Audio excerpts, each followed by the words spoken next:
All right. Good morning, everyone. How's everyone doing?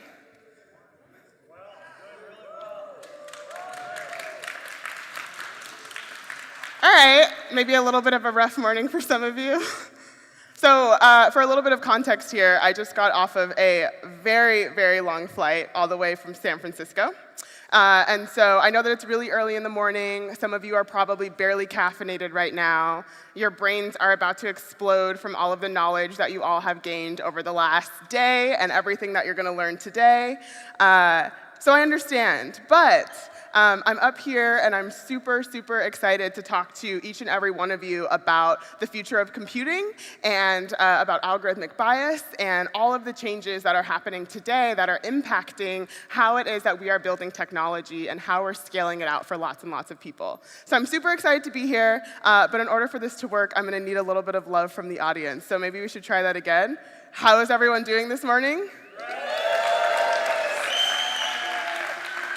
Beautiful, beautiful. I love it. Awesome. So as we're still getting set up right here, I figured that I could introduce myself a little bit and tell you all a little bit more about me, and then we can just hop straight into it. And hopefully you guys can learn a lot today. Awesome. So my talk is Bad People, Bad Computers. Again, my name is Terri Burns. I also sometimes go by TC Burning on the interwebs, and this is me. So this is a photo that was taken clearly not too long ago because I am a child. But as I mentioned, I currently work at Twitter as a product manager. I recently received my degree in computer science, actually almost a year ago to this very day, so that's very exciting.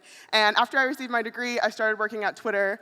Some of you might know what a product manager does, but for those of you who don't, for kind of a high-level overview, essentially what my day-to-day job is to work very, very closely with a team of amazing software engineers, and also work really closely with other stakeholders in the company as well. So that might be user researchers, designers, marketing, comms, but basically my job is to turn a product idea into a reality, and to work with the software team to make sure that at the end of the day, this idea ends up actually being a real user experience that people can see when they use our product. So before we jump in, I wanted to ask you all a question here. So lots of you are obviously here at Codemotion today, so you're interested in technology or software in some capacity. And so I wanted to kick off today with a question for all of you. So by a show of hands, maybe, out of everyone in this room, who here has ever, or would one day potentially be interested in writing a piece of software that could be touched by people all over the world? Oh, thank God, most of you. Okay, good. That means I'm speaking to the right audience right now. Amazing. I totally would absolutely love the same thing as well, and I think that that's a really incredible and ambitious goal. And lots of you in here are incredibly intelligent, and so I have no doubt that that's a possibility for you. As I'm sure that many of you are fully aware, though, there are over 7 billion people on our planet, in addition to the fact that there are literally infinite combinations of zeros and ones that someone can make in the form of a software program to touch that over 7 billion people. So the possibilities for building a piece of technology that can scale to the entire world, the possibilities are literally endless. Lots of you are interested in being that person or being on that team, so may the odds ever be in your favor. The reason why I ask that question, though, is because I really want us to take a step back and to think about how is it possible for us to build a piece of technology that can touch people all over the world. We are humans building for humans, and that is an incredible responsibility. And that's because as humans, we are totally, totally flawed. We are incredibly forgetful, and probably most importantly, we are limited by our own experiences. And so what ends up happening is that all of these brilliant minds that go about building beautiful pieces of software and products and technology that are scaled out to people all over the world end up having flaws. They end up having blind spots that show up in the code, that manifest into user experiences, and then end up impacting people's real, everyday lives. Now, sometimes these blind spots aren't totally negative. For example, if you think of any piece of consumer-facing technology, you might put a platform in front of a bunch of creative people who are able to turn it into something amazing that the team who originally built it never foresaw happening or being used before. So for example, you can think of any sort of consumer-facing technology, whether it's YouTube or Vine or Facebook. There are people all over the world who are using these platforms in ways that people never anticipated, which is really beautiful and really amazing because creative people are allowed to use technology in ways that are very, very innovative. However, sometimes these flaws or these blind spots end up being incredibly negative. So an example is, for a very long time, women were actually 47% more likely to suffer serious to fatal injuries in a car crash. And a part of the reason why that was the case was because, at least in the United States, it wasn't until 2011 that federal regulators mandated that car companies actually crash test cars using male test dummies. So for a little bit of context there, until 2011, car manufacturers would build cars, and they would test these cars using crash tests, and the test dummies they were using were representative of the average male body. Now, men on average tend to be a little bit bigger and a little bit heavier, and so they're able to withstand more impact. Women, on the other hand, who tend to be a little bit smaller, can handle less impact, and none of this was ever accounted for when testing for cars. None of this was ever accounted for when determining how safe a car actually was. And again, that was 2011 when that law changed, and so that was just 6 years ago. So before you guys go off for the rest of your day and you learn about Internet of Things and reactive programming and all of the amazing things that you guys are going to become experts on by the end of today, what I really want to do is kind of take a step back and to think from a really high level what it means to be a software developer, what it means to be a product developer, what it means to be someone who wants to build technology, and how we can build it in ways that are not rooted in bias, in ways that can be inclusive to lots of people all over the world. So I figured the best way that we can do this is doing a throwback to Computer Science 101, to the days when you were very first learning how to program. Part of the reason why I think it's important to kind of do an exploration and to go back to your basic principles when you were very first learning how to code is because from the very beginning, you were learning what it means to think about the end user and the different ways someone might use a program and how it might impact them and their lives.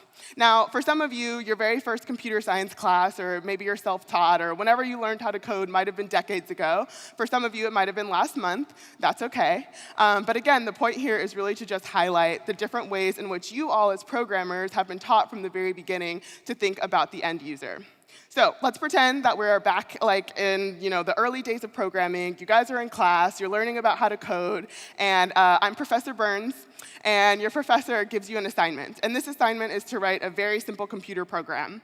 And this computer program is just a guessing game. So essentially what happens is you have a piece of input, a user guesses a number between 1 and 10, you generate a random integer. If they guess the right number, they win. So you might write this program really quickly. The first language I ever learned was Python, so I quickly wrote up this Python code. You declare this variable number. Again, it's a random integer between 1 and 10. The guess is an input, guess a number 1 through 10. If you're right, you win $1 million. Question for the audience, does anyone here want to volunteer to provide that $1 million of prize money? No one. Oh, do I see a hand over there? Okay, I will talk to you after our talk. Beautiful. If you don't win, awkward, you lose the game. So you're running this program. You're like, look, this is my first computer program ever. I'm about to be the best engineer in the entire world. Let me go back home and show my mom this program and be like, Mom, look, I'm amazing. Let's run this program, test it out. And your mom's like, OK, sweetie, anything to support you. So you run the program. You show it to her. Guess the number 1 through 10. If you're right, you win $1 million. And what does your mom enter? 20. And you're like, Mom, it's 1 through 10, not 20. And your computer program has no way of validating this input. It has no way of understanding what to do in this situation. Your mom would just continuously lose, which is really sad. Or your program might throw an error, depending on specifically how it's built. So in this example, you're taught, OK, look, maybe this isn't the most robust program that I have here, because I'm not able to validate this input. So you're like, no worries. I'm a super smart engineer. I'm going to be able to figure this out. Let's add a piece of logic here that can test for this use case. So you add a little bit of logic to your code, quick if statement. If the guess is greater than or less than 10, then you return to the user, make sure that your number is actually within the proper parameters. So you're like, look, life is great, everything's fine, I'm a great engineer, mom, let's try this again. You run the program, guess number 1 through 10. If you win $1 million. And what does your mom enter? 2 as a string. And you're like, Mom, why do you make my life so difficult? Because what happens? An error is thrown because your program is not able to handle this type of input. So you rewrite the program again, you add some logic. In this case, you add an error exception. In this case, it's a name error. And you say, oops, make sure that you enter a number, not a word. So I can go on for a long time here, right? There's lots of examples of different things, types of user input that someone can put in even just the most elementary of computer programs that might break your program or not be inclusive, or might be ways in which someone is able to manipulate the experience that you're building for the end user. There's lots of different ways that these problems can manifest in code. And some of these are through the examples that I've shown, error exceptions that are thrown, things that break your program, ways where people can literally never win. But if we're thinking back to what we talked about from the very beginning, which is scaling out a program to 7 billion people in the world, how might a simple program like this scale out to 7 billion people? Well, there's lots of things that can go wrong here, right? There's lots of different error inputs that someone can have. There's lots of different bugs that might crop up. But there's also some issues that can arise from a really, really high level. So for example, what if someone can't actually see the screen? They have a visual impairment that doesn't allow them to actually look at a screen. If you're scaling out to 7 billion people, there's going to be a good number of people for which they can't actually look at the screen. How can you make this experience and this technology work for those people? What about if someone can only count to 5? Maybe they have some sort of mental limitation that allows them only to count to 5. Maybe this is due to their age. Again, 7 billion people, there's lots of young people running around who might be super interested in playing this game, but as it's built right now, it's a little bit too advanced for them. Or what if someone doesn't know how to interact with the computer at all? This actually reminds me of my grandma. When I was in school and I was studying computer science, I would write all of these really fun programs with user input, and you can play around with it, and lots of fun stuff would happen. And I would go to my grandma's house, and I would be like, Grandma, look, I did this amazing assignment. All you have to do is type in some stuff and play around with it. And my grandma would put on her glasses, and she would look at the computer screen, and she would stare at it for a second and be like, keep it up, sweetie, it looks great. Because she had no idea what I was doing, what the screen was looking like, how to type stuff in. And there's lots of grandmas out in the world who are part of that 7 billion cohort who probably could derive some sort of value or understand different ways in which technology might work if we made it accessible to them. But this is exhausting to think about. Sometimes when thinking really high level about all the possible use cases, it can feel like this sometimes. Really, really tiring. There's so many different edge cases. There's so many people around the world who live lives that are different from your own. There's no way to possibly foresee everything. I get it. I understand. When you're thinking about scaling out really complex systems to people, it can be very, very overwhelming, on top of the fact that you actually have to write the program and make sure that everything works. This is not a talk that's meant to stress you all out. It's instead meant to help you guys think a little bit about how you can be inclusive when building your technologies as software developers in ways that are really inclusive and exciting and fun for everyone. So we just talked a little bit about what happens when you're building even the most elementary of programs and they're not entirely foolproof or not entirely inclusive. So there are also really, really big tech companies, very sophisticated software teams that ultimately ship products out into users, and what ends up happening is there are huge blind spots that are missed and end up impacting people's lives. So what I'm going to do is go through a couple of examples here to show you all what happens when, from a very high sophisticated level, sometimes blind spots can happen, and what happens when that happens.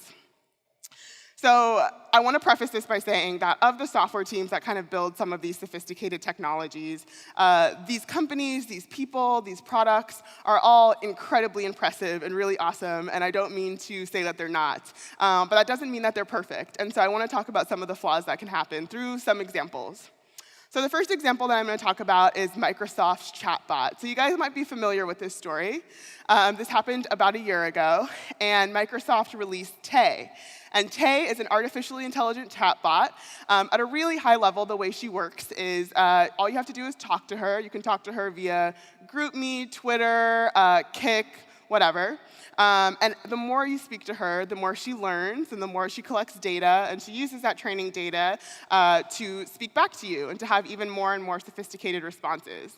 So you can see here, this is like a pretty standard TechCrunch article that's talking about the release of Tay when this happened about a year and a half ago. This is one of the first pieces of coverage. Within a couple of hours, though, the press headlines very quickly changed and looked a little bit more like this. So essentially what happened, within hours, Tay became incredibly racist, started spewing really, really offensive language, and the entire thing was a mess. Microsoft had to end up pulling Tay back. They shut her down and issued an apology, and that was the end of Tay's life as we know it. Essentially what happened here was there was a huge blind spot in the development of Tay, which is what happens when Tay is taught really offensive things, or what happens when Tay interacts with bad people. Should we allow Tay to learn these things? Should we not allow Tay to learn these things? None of this was accounted for beforehand, and so Microsoft ended up having to scramble and apologize. Another example is Google. So Google has really, really amazing image recognition software. So if you were to, say, go on an amazing vacation to Amsterdam, and take lots of pictures, you can go back home, hang out with your friends, and say, look at all these pictures that I took. I saw a really beautiful tulip. You type in tulip, and that photo of the tulip pops up amongst all of your hundreds of photos. It's really awesome, like cool software. And so this was a couple of years ago when Google first released this. Again, pretty neutral press piece about the release of this. Google Photos is really good at dynamiting your photos. Within a couple of months, those headlines also changed and looked more like this. So what ended up happening here was Google's image recognition software was actually unable to accurately categorize Black people as humans. Black people are people who have dark skin in general. And so when there was image recognition going on, Black people were being categorized as gorillas, which is not only inaccurate, it is also very offensive. And so it was actually a really good friend of mine who even noticed this to begin with. Shout out to Jackie. But essentially, Google also had to scramble here. They sent out an apology. They had to very quickly change their training data, all rooted in machine learning here, so that the actual software could accurately categorize Black humans as humans. Again, this is an oversight in the software, a huge blind spot that occurred in the development process and also in the testing process that caused this to happen. Another example is YouTube. Not to pick so much on Google, but this happened about a month ago, and when I heard about it, I was like, oh, this is totally pertinent to my talk, so I figured I'd include it. YouTube is awesome. I love YouTube. I think lots of people can agree on that. YouTube also has a restricted mode, so this is good for parents, for example, who have young kids, who like searching YouTube. It basically returns what is essentially a safe search, so that things that are violent or sexually explicit in nature or whatever don't show up in search results when you're perusing YouTube. About a month or so ago, it turns out that a lot of innocuous LGBTQ content was being filtered out inside of restricted mode.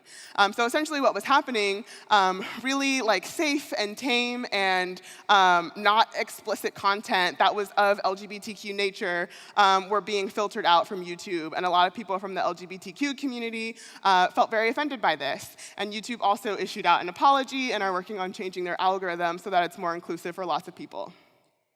One more example. There's virtual reality. Who here has tried VR and loves VR? Oh, some of the hands went down. That's okay. Virtual reality, I think, is pretty cool. And there's lots of conversations kind of similar to this headline that are about, is VR going to change the world? What's going to happen with virtual reality? How can we scale it out to 7 billion people? But unfortunately, it turns out that VR actually tends to make women motion sick. Now, motion sickness is something that is like uniformly experienced for different people who try VR, both men and women. But there's more of a bias towards women for motion sickness, and part of this has to do with average height ranges and the way that our biological systems naturally do balance. A little bit different for women, and VR tends to make women more sick than men. I think part of this also has to do with sort of the testing processes that go into making VR a reality for some people. But if we're thinking about scaling this out to people all over the world, how can this happen if women tend to become really sick when using it? Whew. Okay. That was a lot of examples. Those were also really negative in nature, and so here's a GIF of a really cute baby to kind of soften the blow a little bit. Also, I can use this as an opportunity to say that if any of you are on the brink of falling asleep right now, there's pretty much nothing I can do about it, but you definitely won't look as cute as this baby, so keep that in mind. The reason why I show all of those examples is because all of these companies, all of these softwares, the companies and the software engineering teams and the product development teams that go into them are incredibly sophisticated and work really hard in making the impossible seem possible, but there are still all of these blind spots that exist in the software that make it such that there are problems, and there are things that happen that impacts people's everyday lives. And so what I want to do is, first we talked a little bit about the user experience and what happens when you are first learning how to program and how you're thinking about the end user. And then we talked a little bit about what happens when that doesn't take place and there are huge blind spots and how that can manifest in user experiences. Now I want to talk a little bit about why it happens. And this is due to algorithmic bias. And these are biases that you have as an individual that go into the code that you write, whether that's a simple program that's a number guessing game or a really sophisticated machine learning program, and these biases impact what ends up happening to the end user. So this slide, it has a lot of text, so please bear with me. But there's a Guardian article that has come out recently that's called, "Is an Algorithm Any Less Racist Than a Human?" And I really feel like this article kind of encapsulates what I'm ultimately trying to say here, so I'm going to read it. Any algorithm can, and often does, simply reproduce the biases inherent in its creator and the data it's using or in society at large. For example, Google is more likely to advertise executive-level salaried positions to search engine users if it thinks the user is male, while Harvard researchers found that ads about arrest records were much more likely to appear alongside searches for names thought to belong to a black person versus a white person. These aren't necessarily malicious situations. It's not that Google is staffed by sexists, for example, but rather that the algorithm is just mirroring the existing gender pay gap. But in so doing, the algorithm reinforces that gap, and as long as we continue to believe an algorithm is an unbiased machine, we risk reinforcing the status quo in harmful ways. So this is incredibly interesting because there's this notion that technology is this unbiased force that can impact and change and help humanity in really wonderful ways. And I think if done properly, that's a dream that can actually become a reality. But as it stands, the way that we are building technology today, we are putting our own personal biases in the algorithms that we're building and in the technologies that we're building. And what ends up happening is this technology is reinforcing some of the pre-existing parts of society that already exist. Now, society isn't all bad. I think that reinforcing certain things can actually be a good thing. But if we're reinforcing the negative parts of society inside of these technologies that we're scaling out to the world, I truly believe that it is our responsibility as technologists, as software developers, as product developers, to take a step back and think about what parts of ourselves and what parts of society are we truly comfortable with reinforcing via our technologies. So you better check yourself before you wreck yourself is a quote from Ice Cube, who is the highly respected prophet and software engineer. One of my friends saw this slide and was like, "Oh my God, is Ice Cube really a software engineer?" And I was like, "No, he's not. This is a joke." But Check Yourself Before You Wreck Yourself is a song, obviously, or maybe not, by Ice Cube. And I feel like it's a really good way to kind of keep in mind ultimately what it is that I'm trying to say here. So check yourself before you wreck yourself can potentially be interpreted as be cognizant of your implicit bias and how that manifests in code. Now, I'm sure this is a little bit of a stretch. I don't think that that's exactly what Ice Cube was saying, but we can pretend that it was. Be aware of your personal biases as an individual and how that might impact the way you write your code, the types of products that you build, the types of technologies that you're going to scale out to people all over the world. So in other words, that means check your privilege. In the US, the term check your privilege gets thrown around all the time to the point where I don't even know if anyone knows what it means anymore. And so I would like to define that for a second and talk about how it kind of relates to what I'm talking about here. So the vast majority of us have privilege in some sense. If you're sitting in this room right now listening to this talk at Codemotion, that means that you have some sort of privilege. I can talk about and address some of the privileges that I have. The first is that I am haunted by my dashingly good looks. Kidding, not kidding. But I also am highly educated, and I have financial security, and I have a support system both personally and professionally. So all of these things are privileges that I have as an individual because they have, to a very large degree, been things that have just happened to me, or situations that I've been born into. And these privileges might impact how I might want to scale something out. So for example, I might be a game developer who has a whole team, and I have to keep the lights on, I have to pay everyone, and I might say something like, okay, well, for every play of this game, let's charge users $5 to play this game, or €5. And so I might say, that's not a ton of money, right? I could probably afford to pay €5 to play a game. But if we're thinking back to this original concept, right, 7 billion people around the world, of those 7 billion people, a huge percentage of them cannot afford to spend €5 or $5 on playing a game. I might say something like, enter the college that you attended to confirm your identity for some app. This also seems very reasonable. It might be an education-based app or an experience-based app or something like that. But again, scaling out to people all over the world, many people have never attended university before. And so in having this requirement, you are automatically isolating lots of different groups of people. The last example that I have is please enter your manager's contact info to verify your work history. This is something that I've seen a lot when applying to jobs in the past. You put past recommendations, past managers, whatever the case may be when applying for programs or jobs or positions. This is something that seems totally, totally reasonable to me, but it's possible that someone doesn't have prior work experience, or that someone had a really bad manager in the past who doesn't necessarily want to be a good support system for that person. All of these examples are really reasonable and can actually be totally necessary for the type of technology that you're building. But again, in order to keep in mind scaling out to as many people as possible around the world, any sort of requirement that you put for a piece of technology, any sort of application, is something that ultimately will isolate a group of people. And it's important to at least keep that in mind. There's also programming bias.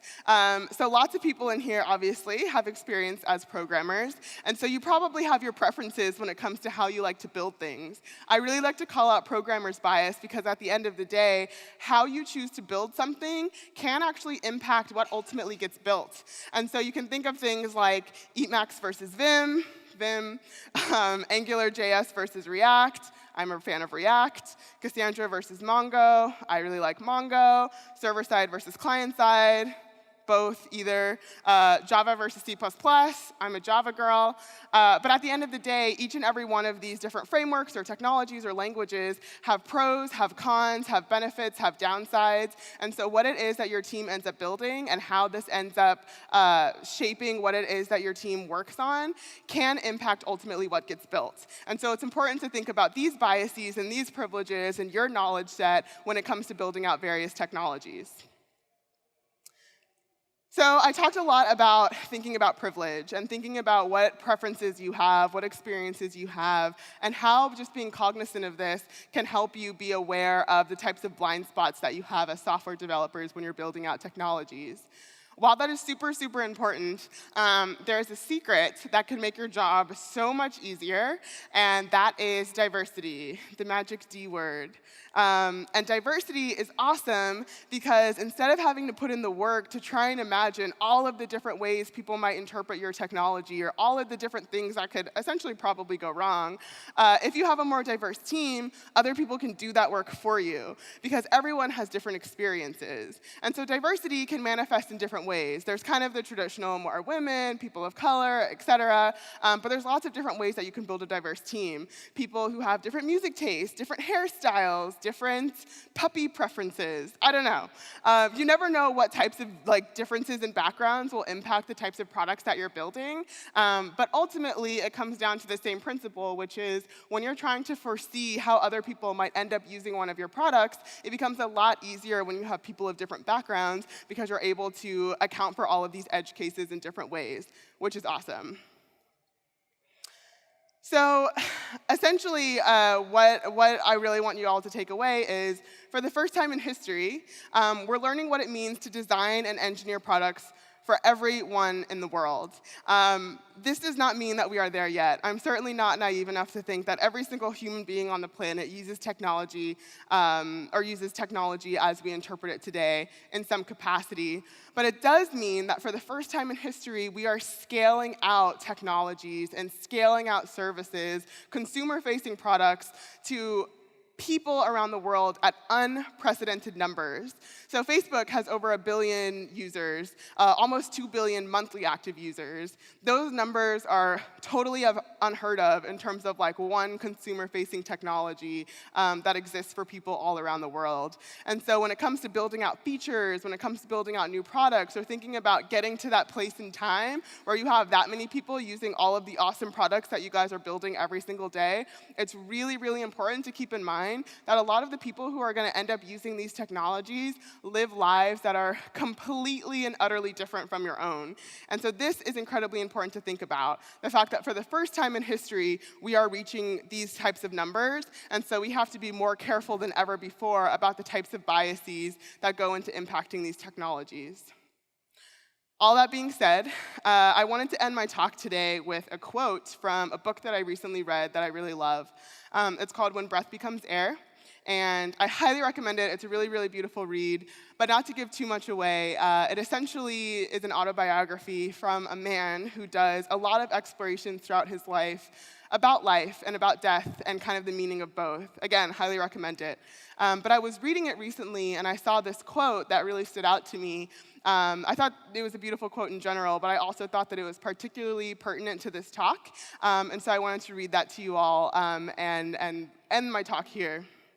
And the quote goes, well, first, we have to also acknowledge that this could be really, really exhausting, thinking about all of these edge cases and thinking about all of the ways that human beings around the world might interact with technology.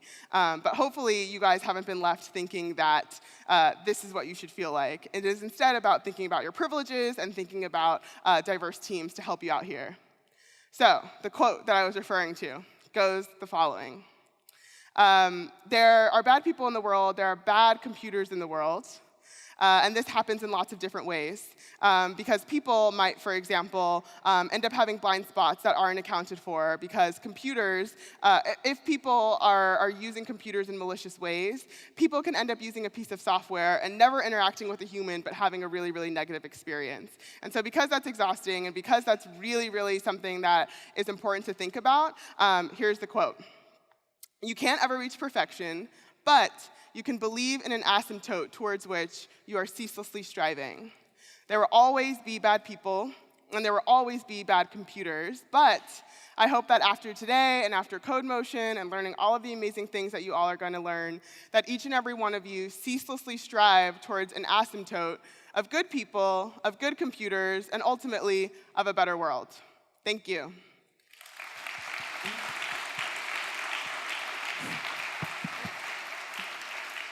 Thank you very much, Terri, for coming and for your great, great talk. There are some questions for Terri? One? Nothing? Okay. One. Yeah, what's up? Hi.